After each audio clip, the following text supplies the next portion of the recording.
कहा माताओं बहनों सज्जनों, मैं निवेदन कर रही थी कि आज संस्कार नहीं मिल पा रहे हैं।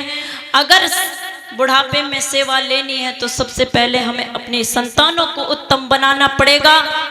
वो संस्कार कहाँ से आएंगे? मैं निवेदन कर दूं, केवल जो हमारी ऋषियों द्वारा परंपरा चली आ रही है, गुरुकुलीय परंपरा, आज हमको उनको भूलते जा रहे हैं। हम अपनी संतानों को गुरुकुल में पढ़ाना नहीं चाहते। जो ठीक प्रकार की जो विद्या है, जो संस्कार है, वो हमारे विद्वान लोग, आचार्य लोग दिया करते हैं, लेकिन आज स्कूलों में वो संस्कार नहीं दिए जाते। माताओं बहनों सज्जनों, एक इतिहास की घटना मुझे याद आती है।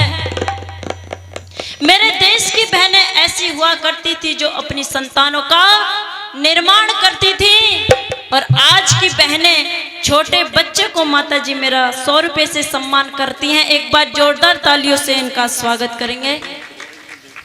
मेरे देश की ऐसी बहनें थी, बाबा साहब जी मेरा 100 रुपए से सम्मान करते हैं। एक बार जोरदार तालियों से स्वागत करेंगे। ऐसी वीरांगनाएं हमारे देश में हुई हैं जिन्होंने संतानों का निर्माण किया, और संतानों का निर्माण करके इस देश को तैयार किया, जिन्होंने इस देश में आजादी लाने में अपना सर्वस्व न्यौछावर कर दिया। इतिहास की वो घटना मुझे याद आती है, जब जीजाबाई छोटी सी थी, 14 साल की उम्र थी, जब स्कूल से पढ़ कर के आ रही थी। माताओं बहनों सज्जनों, कुछ मुसलमानों ने उसके साथ बदतमीजी कर दी, उसके साथ गलत व्यवहार कर दिया। वो रोती हुई घर आती है और आकर के अपने पिताजी से निवेदन कर दिया, पिताजी आज मुसलमानों के बच्चों ने मेरे साथ बदतमीजी की है और मैं चाहती हूँ कि आप इनका बदला लो। माताओं बहनों सज्जनों, उस पिता ने कह दिया, बेटी हम अकेले हैं, ये मुसलमान ज्यादा संख्या में हैं, ये मुगल ज्यादा संख्या में, ये हमको मार देंगे, हम इस लायक नहीं है कि तेरे अपमान का बदला ले। वो ताऊजी के पास गई, ताऊजी ने भी मना कर दिया। भाई के पास गई, भाई ने भी मना कर दिया। माताओं बहनों सज्जनों, आज की बहनें व्रत रखती हैं, 8-8 दिन तक भूखी मरती हैं। मैं निवेदन कर दूं, संकल्प यदि व्रत लेना है तो ऐसा व्रत लीजिए कि ताकि आपका जीवन भी बदल जाए। उस दिन वो व्रत लेती है कि आज इस अपमान का बदला मेरा कोई नहीं ले रहा, मैं एक दिन ऐसी संतान को जन्म दूंगी जो मेरे इस अपमान का बदला लेगा। माताओं बहनों सज्जनों, एक पुत्र को जन्म दिया जिसका नाम था शिवाजी। जब शिवाजी 14-15 साल की अवस्था में पहुंचा, माँ जीजाबाई का जन्मदिन आया। वो कुछ उपहार लेकर के माता के पास जाता है, माँ आज आपका जन्मदिन है, मैं आपको कुछ उपहार देना चाहता हूँ। वो माँ ये बात सुनकर के उस बेटे को गोद में उठा लेती है और कहने लगी, बेटे मुझे इसी दिन का इंतजार था कि मेरा बेटा ये शब्द कब मेरे से आकर के बोलेगा। वो कहने लगी, अगर बेटा कुछ देना चाहता है तो सुन, जो सामने लाल किला है, जो सामने किला खड़ा है, ये हमारे पूर्वजों का किला था। इन मुसलमानों ने, इस मुगलों ने हमसे झगड़ा कर करके हमसे छीन लिया था। अगर कुछ देना ही चाहता है तो मुझे कल सुबह जब तक सूर्य नहीं निकल जाता तब तक इस पर भारत माता का झंडा फहर जाना चाहिए। माताओं बहनों सज्जनों, सूर्य नहीं निकला था उससे पहले शिवाजी ने झंडा फहरा दिया था। ऐसी थी मेरे भारत की बहनें जो संतानों का निर्माण करती थी, उत्तम शिक्षा देती थी। कहा महर्षि देव दयानंद जी ने 16 संस्कारों का संस्कार विधि के अंदर वर्णन किया गया है, लेकिन एक ही संस्कार अब मनाया जाता है। वो कौन सा है बोल दो जरा?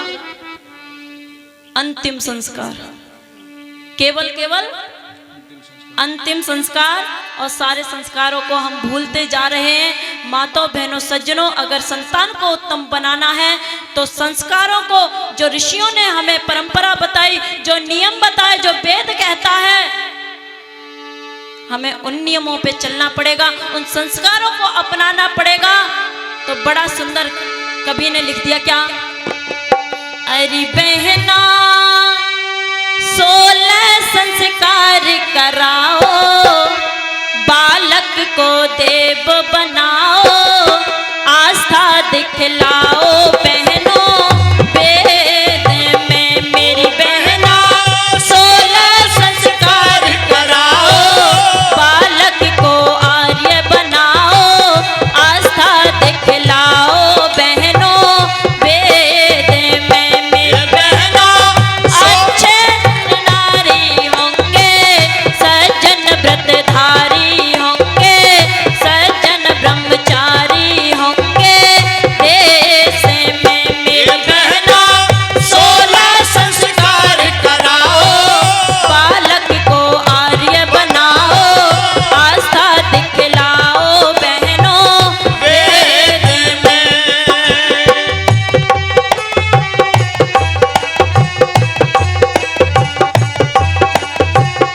देती हैं। लल्ला लल्ला लोरी और दूध की कटोरी, दूध में बतासा और लल्ला करे तमाशा। माताओं बहनों सज्जनों, वो बेटा वो संतान जिंदगी भर तमाशे करता ही रहता है। मैंने तो यहाँ तक संतानें देखी हैं जो माँ बाप के खिलाफ मुकदमे दर्ज करा देती हैं। ऐसी संतान, ऐसी औलाद किस काम की? जो माँ बाप की नहीं हो सकती वो किसकी होगी? वो क्या राष्ट्र रक्षा करेगा? वो क्या घर की रक्षा करेगा? जो स्वयं की रक्षा जिसको नहीं आती करनी। कहा गोदी में उत्तम लोरी देती